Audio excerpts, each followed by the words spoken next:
Welcome to A Founder's Life. I'm your host, Leo Gestetner.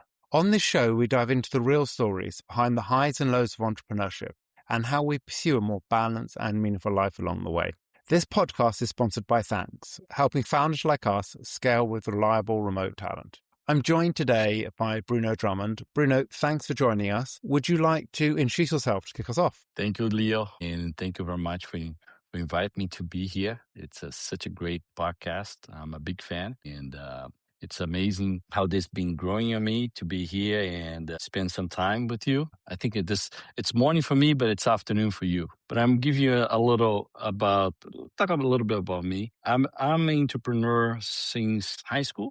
Probably. I used to bake stuff and sell at high school. So I have money to play games or do something in the weekends. And from there, I was born in Brazil, raised there, moved to Canada, then moved to US where I am right now, calling from, and managed to establish few companies in the US in 2003 to 2005, entered in a ConstruTech, selling products to big retail companies such as Lowe's and Home Depot. In 2005, I left that firm. Then I went to a Big Four environment, what we call corporate America. And then after that, I found Drummond Advisors. It's been in the market for 15 years now. From there, we had able to spin off a few other business. Track is one of the business that it's a compliance SaaS software where we manage all the compliance of our clients and so on and so forth. We have DA Assets, is a company that manages real estate for clients and our investments in real estate. And we also have Daibo, which is another SaaS company that managed what we call back office. Daibo is basically doing business, do your back office. That's the whole idea. And it's also a SaaS model with a lot of human interaction, which is going to be the game change for the future. AI is here. It's not going to go anywhere. But human beings are going to be here to help us, everybody, to navigate in the AI, making things happen faster and simpler. And being around, it's a fun thing to be founder and moving towards different environment. Drummond Advisors are basically a service company. Then we were able to build something as a SaaS company. It's a total different idea. It's software engineer product. And then Daibo is another spin-off of that. And DAS, it's investing in real estate. So the idea of managing business with a different mindset, this is what I'm facing right now. Like every time I have different hats in different business, we have to see how we can create value in different business. DA Assets is a 10 people enterprise. Drummond Advisors about 300, Track's about 40, and Daibo is about 20 as we speak. As we navigated this environment, you have to deal with life, because life is a push and pull exercise. And there's a lot of things that you need to do to get better into not just to produce, but to be the leader other people's feels like to be around you and move forward in their lives. Thank you. So welcome, Leo. Great introduction, and glad to have you here. Talk to us a little more about your journey that brought you to where you are, and then a little bit more about what your company is really doing and what you're doing for your customers. Okay. I was born I don't know if you know, Leo, but in Brazil, there is what we call these slums, right? It's a neighborhood that have what we call middle class and low, what we call poor people, whatever you want to call them. But I was born in the bottom of the slum. Slums are communities that lives in the mountains or in the neighborhoods inside the city to serve the middle class or the upper class. Okay, very common in South America and so on and so forth. Usually my family was a low middle class, and I couldn't feel I wasn't part of that. I want to do something better, and have a fulfillment for life. This is a moment in my life, and I was young. I was 14 years old. I say, listen, I don't want to be here. I don't want. I'm not part of this. I want to be bigger and bold. And since 14 years old, I'm working in my person to have this global and growth mind to create value and move towards being better person. And when you have a growth mind, you end up bringing people along. It's what we call tag along. People are coming and they like the idea and they move forward with you. And as you grow, you are able to make people around you grow with you. And so the only way you can grow coming from that environment, it's knowledge, right? You obtain knowledge and you apply that knowledge and you create value. That's about it. So you obtain more knowledge, you practice that knowledge, you create more value. So it's a cycle. There is no way I can go and buy a lottery ticket and wait for that to win one day. It would take me 40, 50 times or 50 years trying, but I'm not going to get there. So that exercise made me having a constant idea of learning. So from there, I started learning English. From there, I started learning Spanish, different language, so I can position myself as a professional, as individual, somebody different from the pack. And I never liked the idea of, let's put it this way, what we call go with the flow. I always think and I observe things and say, listen, is this right? Why people are going that directions? I mean, there's other options here. Maybe when you think out of the box, sometimes it's risky, but as risky, it's very rewarded.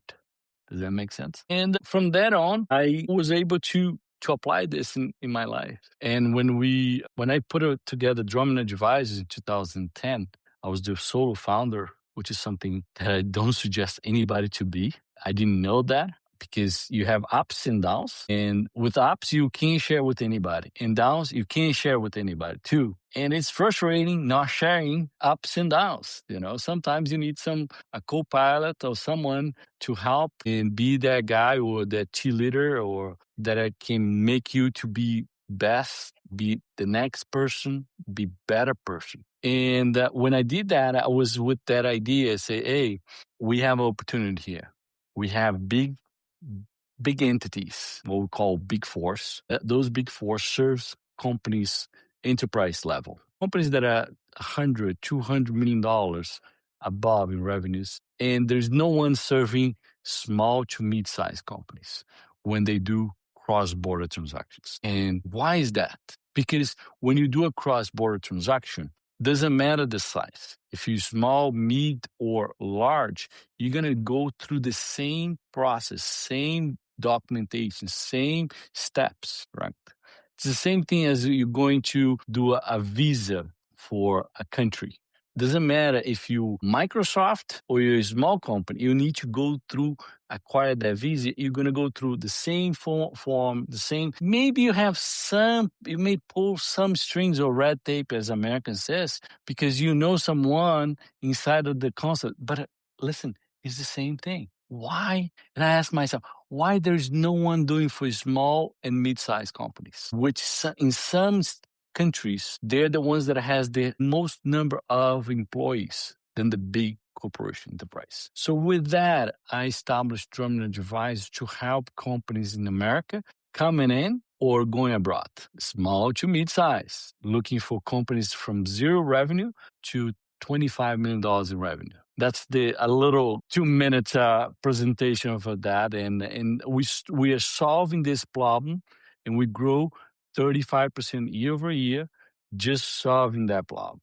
Congratulations. That's great to see. Since the day zero, but it's pure service. We have over a platform of service and 6 services that we provide to our clients. Okay. That's great to see. I mean, that's impressive growth. Congratulations on that. Thank you.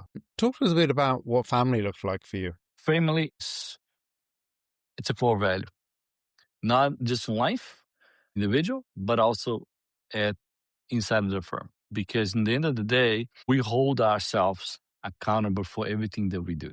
And that's the spirit of family. So very important. Family is so important that our entity has one of the core values, family sense. And I push that through all the way. The fact that it's very important is I didn't put that in. The team created. Back in 2021, we made a list of items of core values and they picked that. So family sense, it is on our DNA, on the business, on the individual level. That's a different thing that I manage very carefully. So I have some processes that I work a day-to-day basis. I'm very fortunate to had two relationships. So I was married twice and I have kids with both of them. And I managed their relationship very well. Managed to first thing that I do is make sure that they are covered in terms of all needs necessary whatsoever. And they live in different cities and so on and so forth. But we keep a routine to talk to each other. I have two kids, 17, Isabella, and 6 years old, Theo.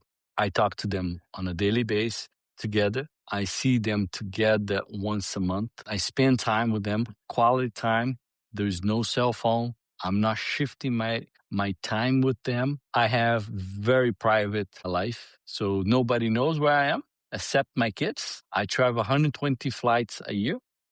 I don't have any social media, so I don't have to create any issue. My kids know where I am. They track me everywhere I go. We keep a really tight, as the Americans say, we keep a really tight ship here and routine. And it's very interesting because they've been growing, not exposure to the success of the business as much, which is really good, but in very cohesive relationship between three of us. We talk to grandma every day. We go to study. My daughter has math issues. Teach math on a day-to-day basis. The little one, I take him to school. I spend 10 days with him on a monthly basis. So that's priority. And I keep many steps to make sure that they can grow, they can acquire the skills, and they can see me as reference to have the growth mindset that they need to do, not to live today's life, but the future life that they need. Sounds like, with the changes, you've still found a way to have a good balance with the kids. And how does health look for you? Health, very important. I think there's three things that are health is it's push and pull exercise, correct? If you take too much vitamins, you need to do more exercise. If you need to take more exercise, you need to hydrate more. And it's a bunch of inputs. I keep telling people that health, it's more than 110 inputs that you need to manage to be healthy on a day-to-day basis. The first thing that I do, I want to make sure three things. One, I sleep well. I need to have a really pretty good night of sleep. Doesn't have to be like 9 hours. I can't sleep that long. I sleep between 6 and maybe 8 hours. More than that, I get grumpy. I don't know about you, but I think after the 40s, if you wake up in the morning and you're not feeling any kind of pain, you're dead, Leo? Because you spend too much time sleeping. I feel like that. So I'm a quick wake up early, get the things done, run, do some kind of cardio in the morning, some kind of weightlifting, something in the morning. I try to work out at least 5 days a week, and the other thing is I try to keep very light meals, and at least during the weekdays, I try to have intermittent fasting. So I eat until 7, I have until lunch. With that, it gives me a lot of focus during the morning time. So that's where I produce in my 120, 130%, which is really nice for me. I feel like that I'm very productive in the mornings. In the afternoon, it's a different time because it's different time zones. I have people from West Coast calling me and so on and so forth. And people in Europe is already watching soccer because they're at 6 p.m. and they are doing other things in life and so on. In India, my team in India is already sleeping. So in the afternoon, I usually take it easy and goes after. Assuming that I spend time in the East Coast. When I'm in Portugal, then I have to adjust that to a Portuguese time zone. And what do you like to do for fun? For fun, I do like to do a lot of hiking for fun. I like to party, like be with friends, go out and chit chat and so on and so forth. People energize me. Okay. And be in the nature also energize me. And another thing that energize me is just relax. Like I'm going to go for a walk 2, 3 hours. And outside of this, the phone, very disconnected. I can say I'm very happy that I can disconnect it from this world. I managed in 2019 to be without the phone for 19 days. That was great. And I lost 3 friends because they didn't get my message. After I got the new phone, I lost the phone. It wasn't that I turned it off. I lost the phone and I was in a truck and I couldn't get a new phone while I was gone. And my friends were like, "Why you don't answer my message?" Or so on and so forth. I said, no, I didn't have my phone. And it's like, you lied to me. Listen, forget it. Move on. And yeah, I think it's a very mental break.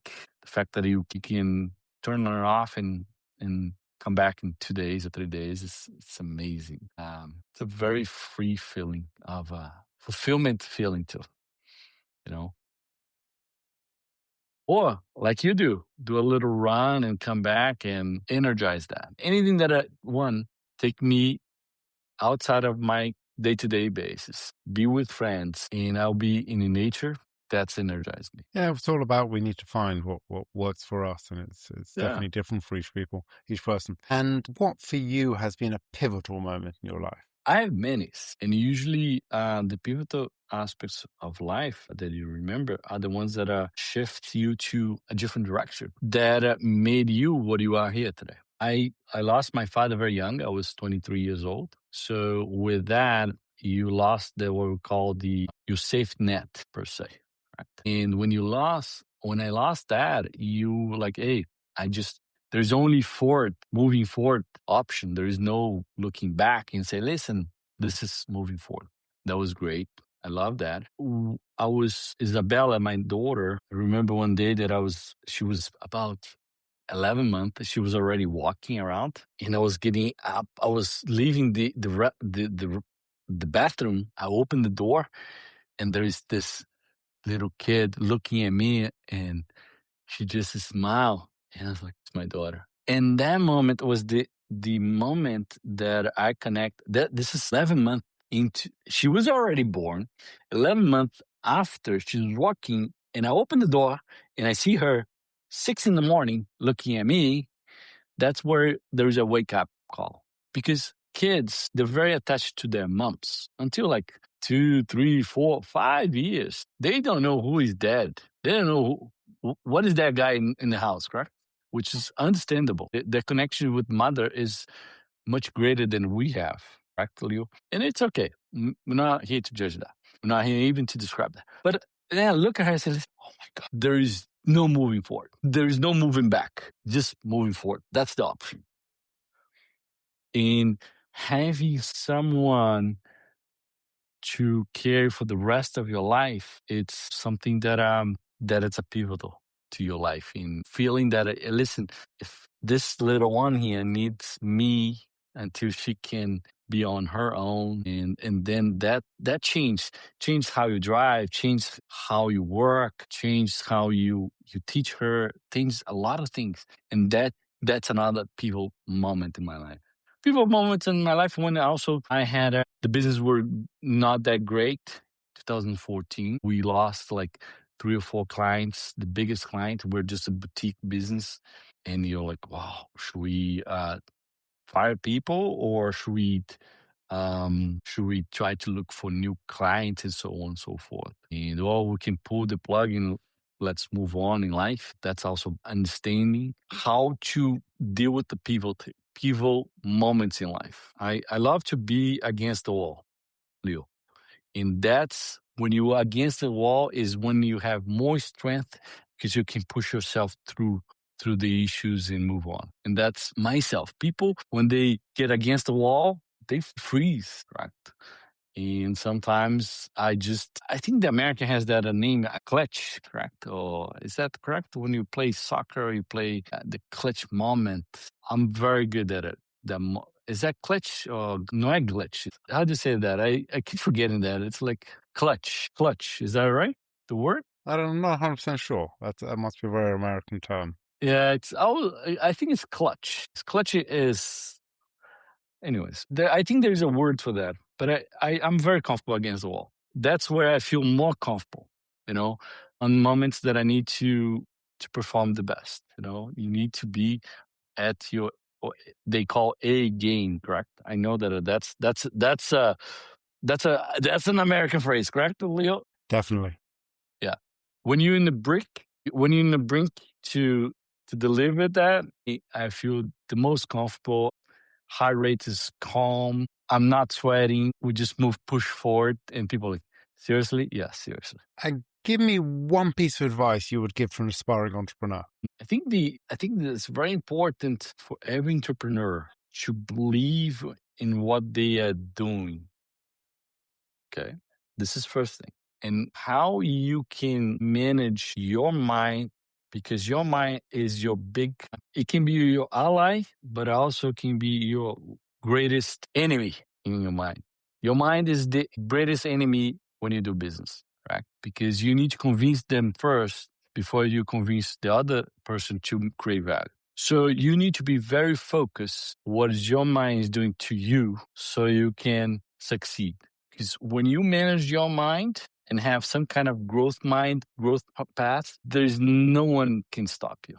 And you don't want to be stopped because you're not, in that case, you're in the moment what we call flow, and then you bring people with you and then you go on.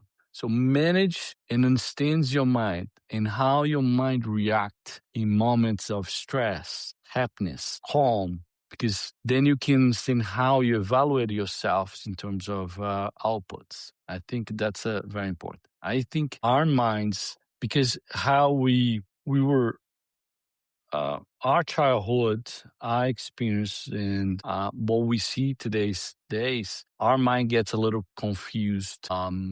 In that it's probably the number one today barrier for you to succeed. And that's why people say, oh, entrepreneurs, they're so close, and then they drop to get a success. They built this beautiful product and they didn't get to the next level. All these rationales that people put or created for unsuccess stories, it's actually in their minds. And I see this because I was able to purchase 2 or 3 business in the past of very good, successful entrepreneurs. And I took them from whatever they did and multiplied twice, 3 times, 4 times. It's not about the fact you have the idea. It's just you push it through it. And that's the difference between you push it through it and you don't push it through it is the unsuccessful stories that you see it. Nice. Well, thank you. I appreciate you sharing your path and your opinions. And talk to us how people can find you. You can find me the best way, not on Instagram because I'm not there. So I'm going to tell you, LinkedIn. You can go LinkedIn/B Drummond. You're going to be seeing me, follow me there. Or you can connect on drummondadvisors.com. My email, all the information is there. Okay? My profile is there. Well, thank you. I appreciate you joining us. Yeah. And thank you for listening. If you enjoyed the podcast, don't forget to follow us, subscribe, and tell your friends. Thank you.